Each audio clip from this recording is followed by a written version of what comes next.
সূরা তাওবা 111 নম্বর আয়াতে রব্বুল আলামিন বলেন, ইন্নাল্লাহা ইশতারা মিনাল মুমিনিন,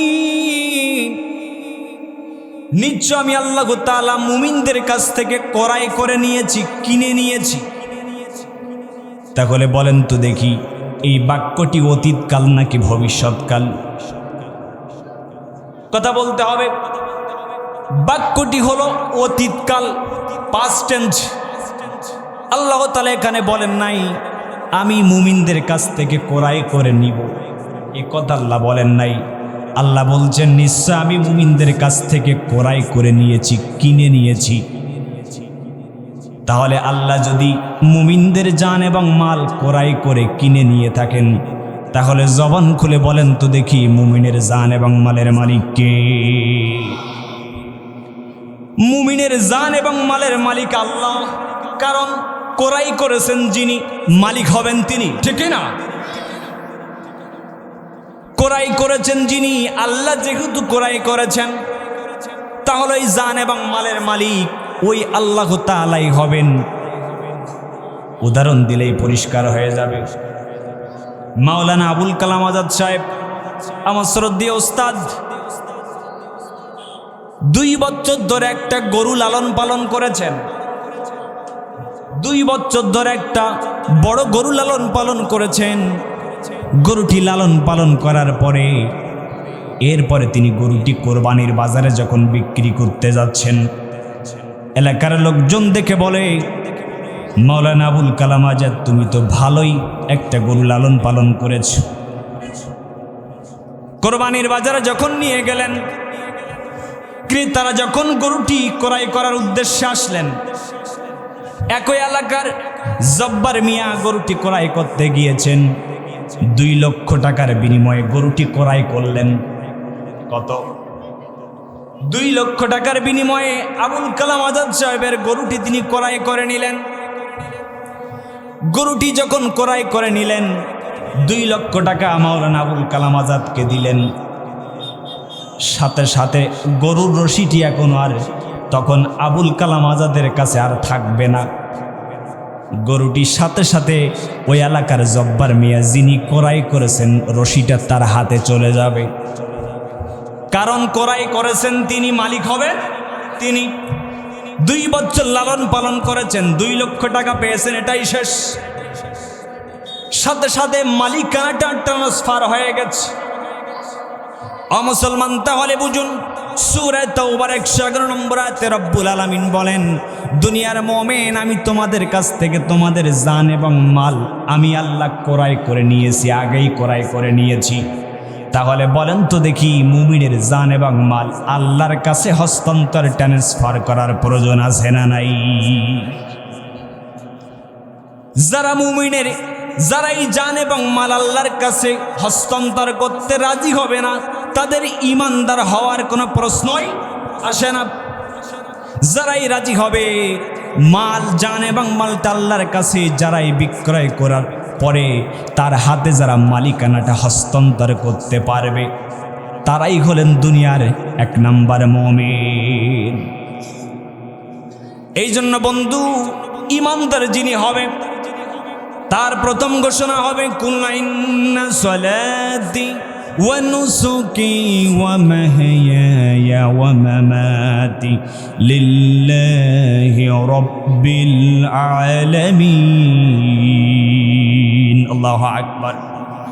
ইন্না সলাতি, নিশ্চয় আমার নামাজ, ওয়া নুসুকি আমার কোরবানি, ওয়া মাহইয়ায়া আমার জীবন, ওয়া মামাতি আমার মরণ, লিল্লাহি রাব্বিল আলামিন, কেবলমাত্র শুধুমাত্র জগতের প্রভু একমাত্র আল্লাহর জন্য, ঠিক না?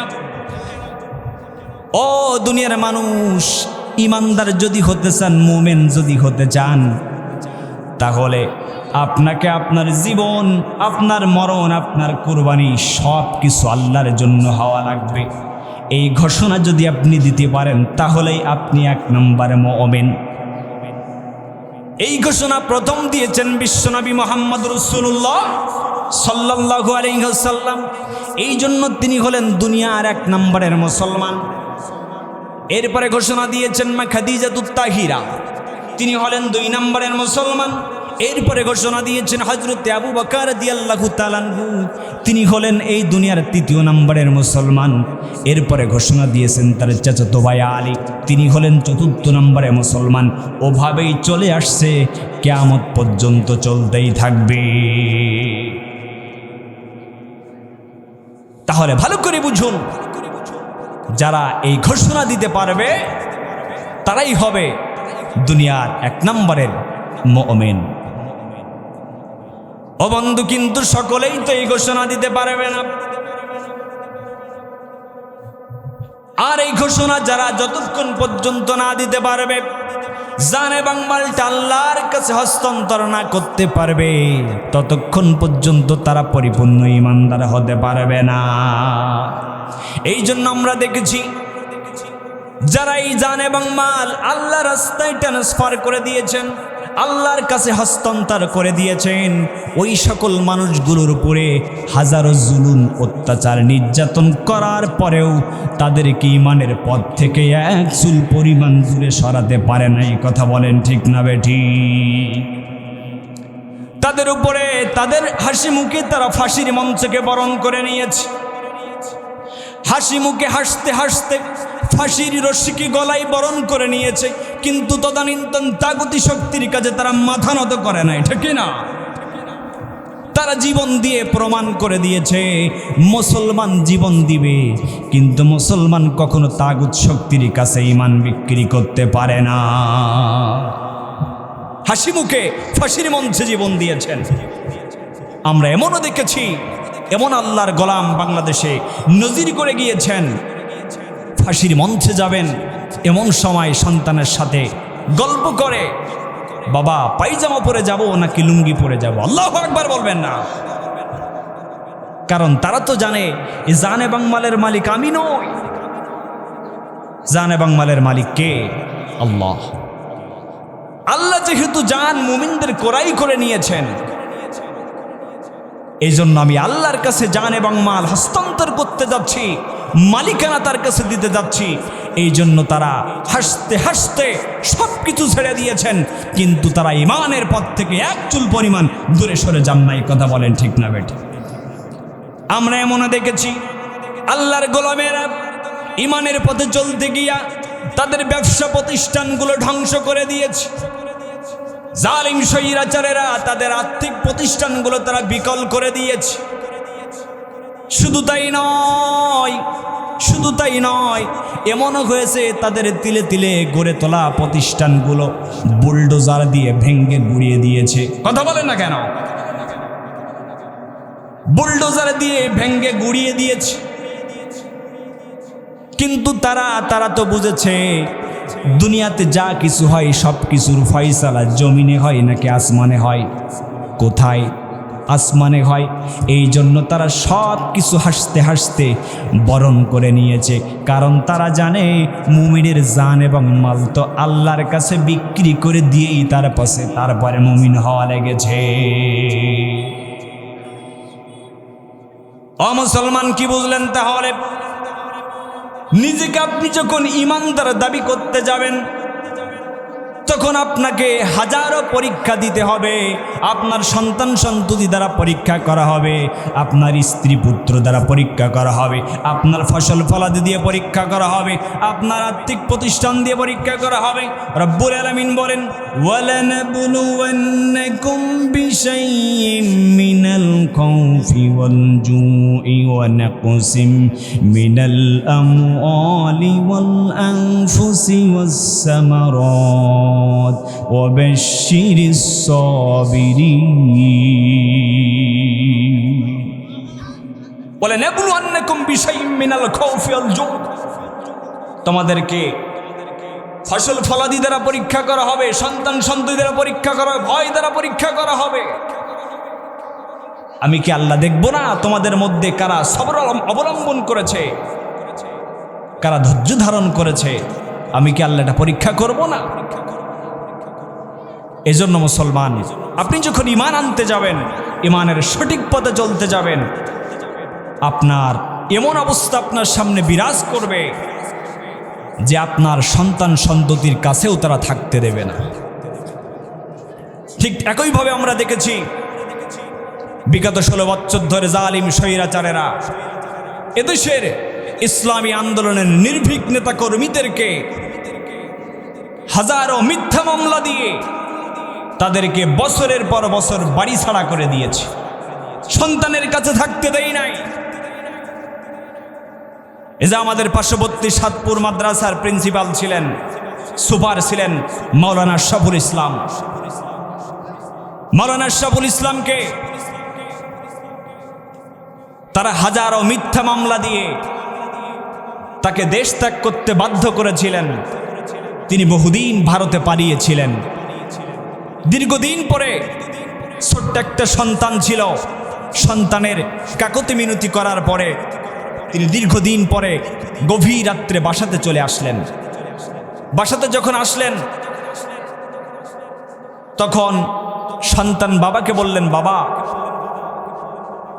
বহুদিন একসাথে তোমার সাথে ঘুমায় না, বাবা আজকে তুমি অনেক দিন পরে রাত্রে বাসাতে এসেছো, আমি তোমার সাথে ঘুমাতে চাই। এ কথা যখন বললেন মাওলানা আশরাফুল ইসলাম তখন বলেছিলেন, বাবা আমি রাত্রে এসেছি, তাই গভীর রাত্রে এসেছি, কিন্তু জালিম স্বৈরাচার এবং তার দোসররা জেনে যাবে, আমাকে বাসাতে থাকতে দেবে না। শেষ পর্যন্ত সন্তান বললেন, বাবা গভীর রাত্রে এসেছো, কেউ জানতে পারবে না। সন্তানের ভালোবাসায় মায়ায় জড়িয়ে গেলেন। শেষ পর্যন্ত গভীর রাত্রে সন্তানকে বুকে নিয়ে যখন ঘুমালেন, গভীর রাত্রে এসে জালিম স্বৈরাচারের পেটুয়া বাহিনী তাকে সন্তানের কোল থেকে তুলে নিয়ে পার্শ্ববর্তী গ্রামের একটা খোলা নির্জন প্রান্তরে তাকে ক্রস ফায়ার দিয়ে পৃথিবীর জমিন থেকে বিদায় করে দিয়েছে। কি অপরাধ ছিল তার? তার কোনো অপরাধ ছিল না। তার নামে দুর্নীতির মামলা ছিল না, চাঁদাবাজের মামলা ছিল না, জেনাকারের মামলা ছিল না। তার একটা অপরাধ চেয়েছিল, তিনি চেয়েছিলেন আলা লাহুল খালকু ওয়াল আমর, সৃষ্টি যার, আইন চলবে তার। এই অপরাধে তাকে নিঃশৃংসভাবে তাকে পৃথিবীর জমিন থেকে বিদায় করে দিয়েছে। এজন্য মুসলমান, ইমান বড় দামি জিনিস, ইমান সোজা নয়, ইমান বড় দামি জিনিস। ইমানের দাম আল্লাহর কাছে কত বেশি একটু শুনুন। একজন ইমানদারের দাম আল্লাহর কাছে কত বেশি শুনুন। বিশ্বনবী বলেন, একজন ইমানদার বান্দাকে যদি তাম পৃথিবীর মানুষগুলো একত্রিত হয়ে যদি একজন ইমানদার বান্দাকে অন্যায়ভাবে হত্যা করে, একজন ইমানদার বান্দাকে যদি অন্যায়ভাবে হত্যা করে, বিশ্বনবী বলেন, লাউ আন্না আলাস সামাওয়াতি ওয়াল আরদা ইশতারাকু, লাউ আন্না আলাস সামাওয়াতি ওয়াল আরদ, শাস্তি স্বরূপ আল্লাহ সুবহানাহু ওয়া তাআলা তাম পৃথিবীর মানুষগুলোকে শাস্তি স্বরূপ জাহান্নামে ফেলে দেবেন। চিন্তা করেছেন, একজন ইমানদার বান্দাকে যদি অন্যায়ভাবে হত্যা করা হয়, তাম পৃথিবীর মানুষ যদি সেটাতে অংশগ্রহণ করে, রব্বুল আলামিন শাস্তি স্বরূপ তাদের সকলকেই জাহান্নামে ফেলে দেবেন। শুধু তাই নয়, বিশ্বনবী বলেন, একজন ইমানদারের দাম আল্লাহর কাছে কত বেশি শুনুন। বিশ্বনবী বলেন, আল্লাহর কোন ইমানদার যদি তার হালাল রিজিক থেকে একটা খেজুর পরিমাণ সাদাকা করে, একটা খেজুর পরিমাণ সাদাকা করে, ওই খেজুরটি কোনো এতিম মানুষের প্লেটে পড়ার আগে, তার পাত্রে পড়ার আগে, বিয়ামিনি রব্বুল আলামিন তার নিজের ডান হাতখানা বিছায়া দেয়। নিজের ডান হাতখানা আল্লাহ নিজেই বিছায়া দেয়। কত দাম তাহলে চিন্তা করুন, একজন ইমানদারের দাম আল্লাহর কাছে কত বেশি। কিন্তু যিনি ইমানদার নয়, তার যদি তাম পৃথিবী পরিমাণ সম্পদ থেকে থাকে, আল্লাহ তার সম্পদের দিকে ফিরেও তাকায় না। তাম পৃথিবী পরিমাণ যদি তার সম্পদ থেকে থাকে, রব্বুল আলামিন আর সে যদি ইমানদার না হয়, ইমান না আনে, তাহলে রব্বুল আলামিন তার দিকে ফিরেও তাকায় না। ভালো করে বোঝা লাগবে। উদাহরণস্বরূপ দেখেন, তাম পৃথিবীর সবচাইতে শ্রেষ্ঠ ধনীর নাম উইলিয়াম বিল গেটস, মার্ক এলিন। তাম পৃথিবীর শ্রেষ্ঠ ধনী তারা। বিজ্ঞান বলছে আগামী যুগে যে প্রযুক্তি আসতে যাচ্ছে, মার্ক এলিনের প্রযুক্তি। তাম পৃথিবীর শ্রেষ্ঠ ধনী মানুষ উইলিয়াম বিল গেটস এবং মার্ক এলিন, তারা যদি ঘোষণা দেয় আগামীকাল থেকে শুরু করে দিলাম তাম পৃথিবী যতগুলো মুসলিম রাষ্ট্র আছে প্রত্যেকটা মুসলিম রাষ্ট্রে একটা করে মসজিদ, একটা করে মাদ্রাসা আমি তৈরি করে দিব। কার্যক্রম শুরু করে দিলেন, একটা করে মসজিদ, একটা করে মাদ্রাসা তৈরি করে দিলেন। শেষ হয়ে গেল, তার এই প্রকল্প তাম পৃথিবী ব্যাপী ছড়িয়ে পড়ল। বলেন তো দেখি উইলিয়াম বিল গেটস এবং মার্ক এলিনের সব হবে কয়টা? কথা বলেন না কেন? একটাও হবে না, জিরো। কারণ কি? তিনি ইমান আনে না। এই জন্য তাম পৃথিবী পরিমাণ সম্পদ যদি থেকে থাকে, তার ওই সম্পদের দাম আল্লাহর কাছে বিন্দু মাত্র নাই। ও মুসলমান, ভালো করে বুঝুন, ইমানদার হলো বিয়ের দিনের বরের দোলার মতো। ইমানদার বিয়ের দিনে বরের দোলার মতো। মাওলানা আবুল কালাম আজাদ সাহেবের মেয়ে আগামীকাল বিবাহ হবে, আগামীকাল মঙ্গলবার বিবাহ হবে তার মেয়ে। ভালোবেসে বর্তমান বাংলাদেশের প্রধান উপদেষ্টা ডক্টর মোহাম্মদ ইউনূসকে দাওয়াত করলেন এবং তার সহযোগী ছাত্র আন্দোলনের দুইজন নেতা নাহিদ এবং আসিফকে দাওয়াত করলেন। দুইজনকে দাওয়াত করলেন। এলাকার ডিসি যিনি আলেন তাকে দাওয়াত করলেন, এসপি মহোদয়কে দাওয়াত করলেন, চেয়ারম্যানকে দাওয়াত করলেন, উপজেলা চেয়ারম্যানকে দাওয়াত করলেন, মেম্বার সাহেবকে দাওয়াত করলেন। ভালো করে বোঝা লাগবে, আমি এখানে আজ গবি কিচ্ছা কাহিনী বুঝাতে আসে নাই, আমি বুঝাতে এসেছি যে বিষয় আমি কথা বলতে চাই, আমার নির্দিষ্ট বিষয় বুঝতে হলে কথাগুলো ভালো করে বোঝা লাগবে। ভালোবেসে তিনি প্রধান উপদেষ্টা ইউনূসকে, ডক্টর ইউনূসকে দাওয়াত করলেন। এসপি মহোদয়, ডিসি, চেয়ারম্যান সহকারে এলাকার গণ্যমান্য নেতৃত্ব, স্থানীয় সকল নেতাকর্মীদেরকে দাওয়াত করলেন। বিবাহের অনুষ্ঠান ধুমধাম শুরু হয়ে গেল। আজান হয়ে গেল, জোহরের আজান হয়ে গেল। এমন সময় প্রধান উপদেষ্টা ডক্টর মোহাম্মদ ইউনূস তিনি ফোন করে বললেন, মাওলানা আবুল কালাম আজাদ, তুমি আমাকে তোমার মেয়ের বিবাহে ভালোবেসে দাওয়াত করেছিলে, কিন্তু আজকে পার্লামেন্টে জরুরি মিটিং থাকার কারণে আমি তোমার মেয়ের বিবাহে অংশগ্রহণ করতে পারি নাই। বলেন তো দেখি, প্রধান উপদেষ্টা ডক্টর মোহাম্মদ ইউনূস না আসার কারণে তার মেয়ের বিবাহের অনুষ্ঠান চলবে নাকি বন্ধ হবে? ভালো করে বলেন। চলবে। আচ্ছা ঠিক আছে, তিনি অনেক দূরের মানুষ, তিনি যদি না আসে বিবাহ বন্ধ হবে না, চলবে। এরপরে অন্যান্য উপদেষ্টারা সহকারে ডিসি মহোদয় তিনিও বললেন যে মাওলানা আবুল কালাম আজাদ, তোমার মেয়ের বিবাহের অনুষ্ঠান আজকে জেলা পরিষদের জরুরি মিটিং থাকার কারণে এসপি মহোদয় এবং ডিসি মহোদয় আমরা আসতে পারলাম না। প্রধান উপদেষ্টা ডক্টর ইউনূস তিনি ঢাকা থেকে না আসলেন, বিবাহ বন্ধ হলো না। এবার মনে হয় নিজ জেলার এসপি এবং ডিসি মহোদয় আসলেন না, না আসার কারণে এবার মনে হয় মেয়ের বিবাহ বন্ধ হবে। বন্ধ হবে না, ঠিক আছে, ভালো করে বুঝলাম। ইউনিয়নের চেয়ারম্যান যিনি আছেন তিনিও একই কথা বললেন, আজকে উপজেলাতে জরুরি মিটিং থাকার কারণে তোমার মেয়ের বিবাহে আমি অংশগ্রহণ করতে পারলাম না।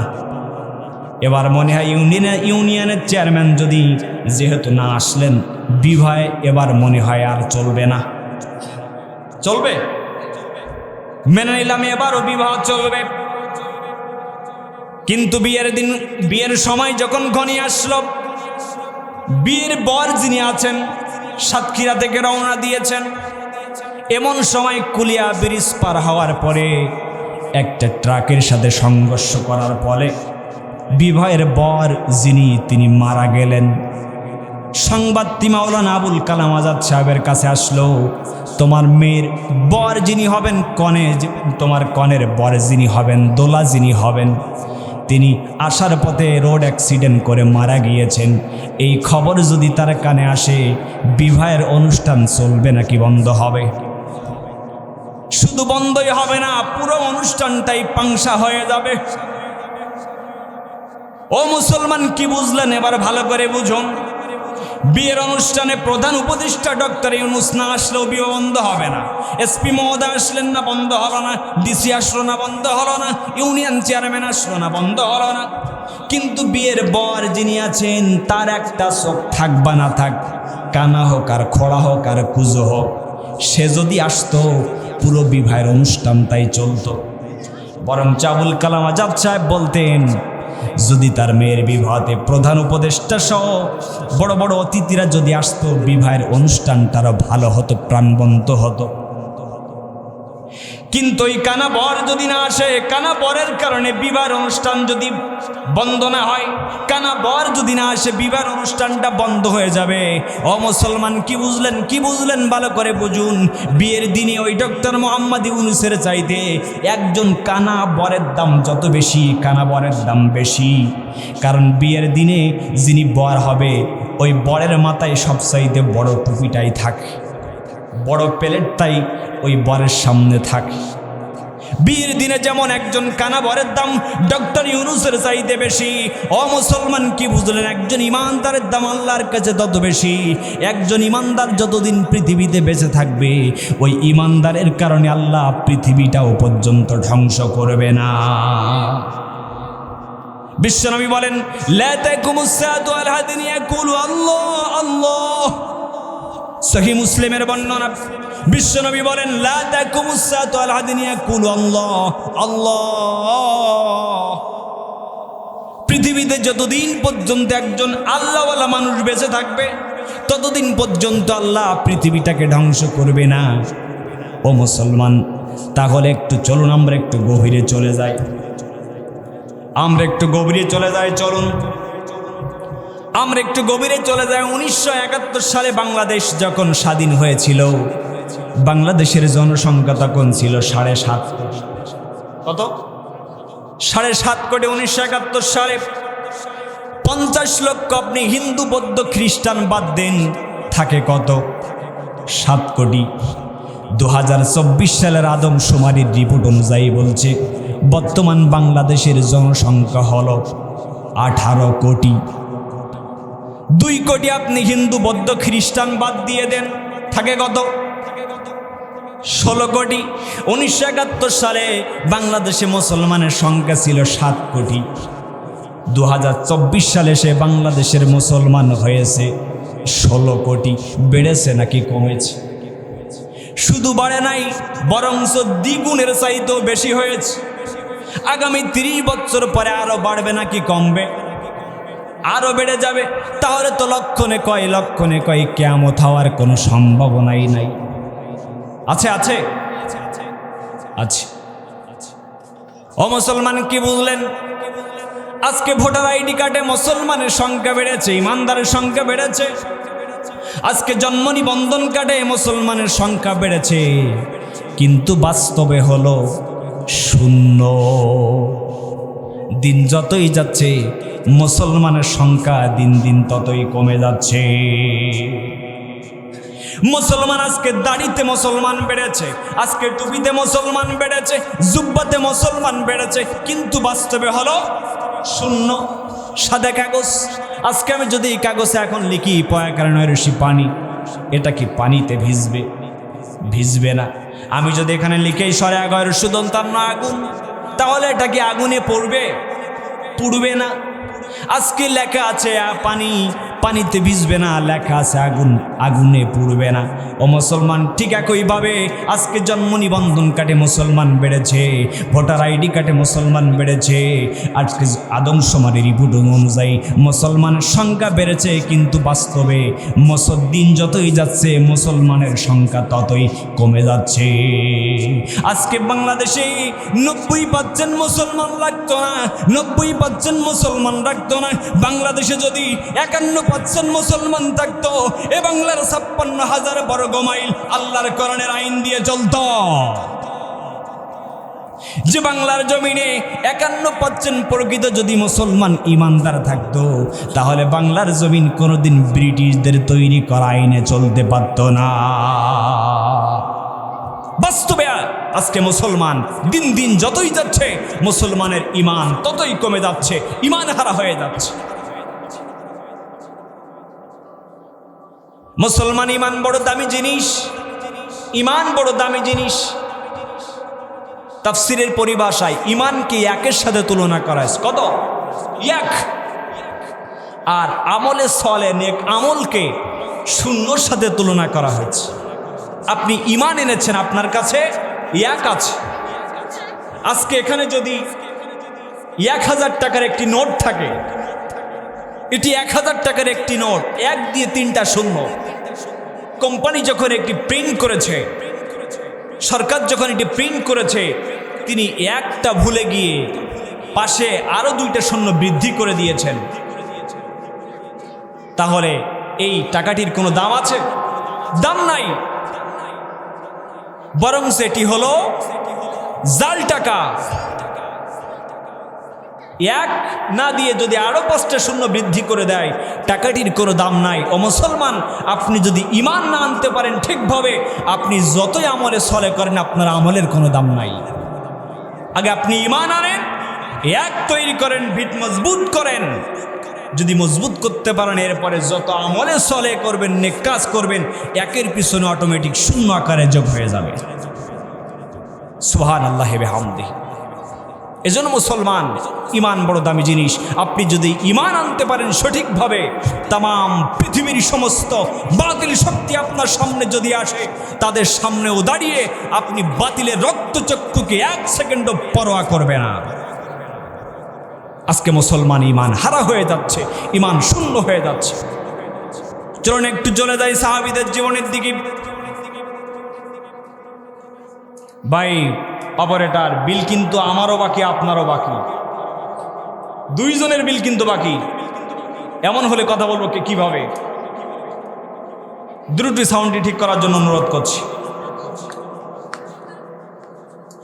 যে কথা বলতেছিলাম, চলুন আমরা একটু ঘুরে আসি সাহাবীদের ইমান কেমন ছিল। আল্লাহর নবীর একজন অন্ধ সাহাবী, নাম ছিলেন আব্দুল্লাহ ইবনে উম্মে মাকদুম। অন্ধ হওয়ার কারণে বিশ্বনবী তাকে জিহাদের ময়দানে নেন নাই। ভালো করে বুঝুন, অন্ধ হওয়ার কারণে তাকে বিশ্বনবী জিহাদের ময়দানে নেন নাই উম্মে মাকদুম। বিশ্বনবী না নেওয়ার কারণে আল্লাহর নবীর পরে খেলাফতের আসনে দায়িত্ব পালন করলেন হযরত আবু বকর। হযরত আবু বকরকে অনেক বড় লম্বা ঘটনা আমি সংক্ষিপ্ত হয়ে বোঝাতে যাচ্ছি। সাহাবীদের ঈমান কেমন ছিলেন একটু দেখুন। আব্দুল্লাহ ইবনে মাকদুম, রাসূল অন্ধ হওয়ার কারণে তাকে যুদ্ধের ময়দান অনুমতি দেন নাই, কারণ অন্ধ মানুষে যুদ্ধে যাওয়া তার জন্য ফরজ নয়। আব্দুল্লাহ ইবনে উম্মে মাকদুম জিহাদের ময়দানে বিশ্বনবী অনুমতি না দেওয়ার কারণে খেলাফতের আসনে যখন হযরত আবু বকর বসলেন, হযরত আবু বকরকে বললেন, ভাই আবু বকর, অন্ধ হওয়ার কারণে রাসূল আমাকে অনুমতি দেন নাই, আমি এখন যুদ্ধে যেতে চাই। আমার অন্যান্য ভাইয়েরা যুদ্ধের ময়দানে জীবন দিয়ে তারা শাহাদাত বরণ করেছেন, জানও দিয়েছেন, মালও আল্লাহ রাস্তায় দিয়েছেন। আমি মাল দিয়েছি, এখনো পর্যন্ত জানটি আল্লাহর রাস্তায় দিতে পারে নাই, এই জন্য আমি যুদ্ধে যেতে চাই। হযরত আবু বকর বলেন, ভাই উম্মে মাকদুম, তুমি অন্ধ হওয়ার কারণে রাসূল অনুমতি দেন নাই, এই জন্য আমি আবু বকরও তোমাকে অনুমতি দিতে পারি না। চলে গেল আবু বকরের খেলাফতের যুগ। আসলেন হযরত ওমর রাদিয়াল্লাহু তাআলা আনহু। হযরত ওমরকে বললেন, ভাই ওমর, রাসূল আমাকে অনুমতি দেন নাই, আবু বকর অনুমতি দেন নাই, কিন্তু ওই যে কাদিসিয়ার যুদ্ধ আসতেছে, কাদিসিয়ার যুদ্ধে আমি জিহাদের ময়দানে যেতে চাই। হযরত ওমর রাদিয়াল্লাহু তাআলা আনহু তাকে জিহাদে যাওয়ার জন্য অনুমতি দিয়ে দিলেন। অনুমতি যখন দিলেন, হযরত ওমর প্রশ্ন করলেন, আব্দুল্লাহ ইবনে উম্মে মাকদুম, তুমি তো অন্ধ মানুষ, জিহাদের ময়দানে তুমি যে কি করবে?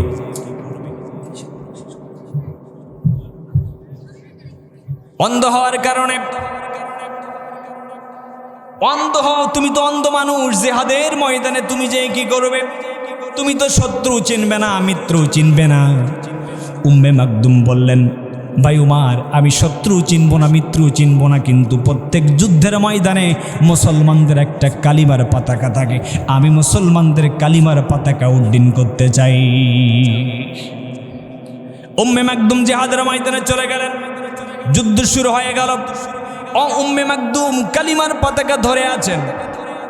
কালিমার পতাকা যখন ধরে আসেন, মুসলমানদের কালিমার পতাকা উম্মে মাকদুম ধরে আছেন, পদ করে উঠছে। কাফেরদের আর বুঝতে বাকি রইল না, ইনি মুসলমান শূন্য আর বুঝতে বাকি রইল না।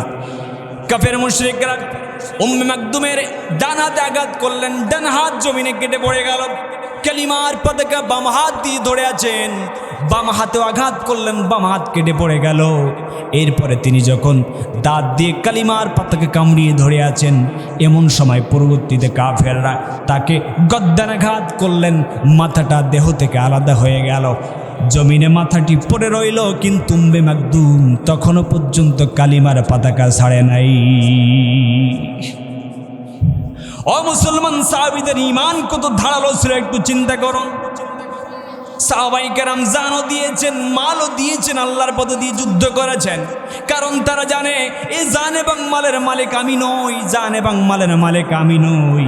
কারণ ঈমানদার যদি আপনি হতে চান, জান এবং মাল তো আগে আল্লাহ ক্রয় করে নিয়েছেন। আর ওই যতক্ষণ পর্যন্ত সেই জান এবং মাল আল্লাহর কাছে মালিকানাটা ট্রান্সফার না করতে পারবেন, ততক্ষণ পর্যন্ত আপনি পূর্ণ ঈমানদার হতে পারবেন না।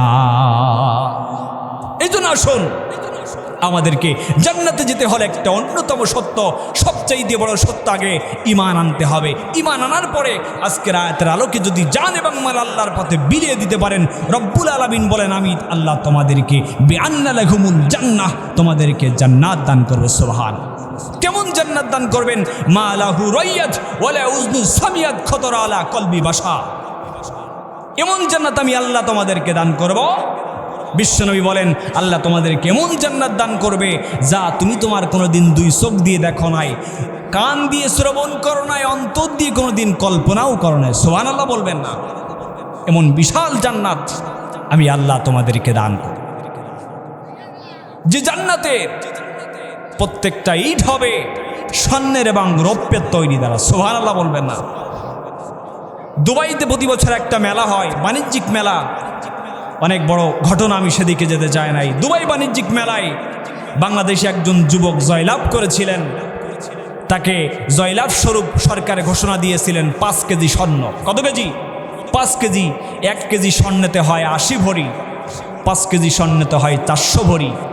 1 ভরি স্বর্ণের দাম যদি হয় 1 লাখ টাকা, 400 ভরি স্বর্ণের দাম হলো 4 কোটি টাকা। তিনি এই বাংলাদেশি যুবক জয়লাভ করলেন, সরকার ঘোষণা হয়ে গেল। সরকার পক্ষ থেকে তিনি যে কোম্পানিতে চাকরি করেন, সরকার সেই কোম্পানির চেয়ারম্যান মহোদয়কে বললেন এখনই তাকে ধরে নিয়ে আসো। কোম্পানির চেয়ারম্যান তো অবাক হয়ে গেলেন। বাংলাদেশ থেকে এসেছে, প্রবাস জীবনে যারাই থাকে তারা বোঝে প্রবাস জীবন কতটা কষ্টের। স্ত্রী, পুত্র, সন্তান, সন্ততির মায়া ত্যাগ করে সেখানে থাকতে হয়। আমার কোম্পানি সবচাইতে সৎ যুবক, আমি কেন তাকে ধরবো? সে তো কোনো অপরাধ করে নাই, কিন্তু যেহেতু রাষ্ট্রপক্ষ থেকে অর্ডার এসেছে তাকে ধরতেই হবে।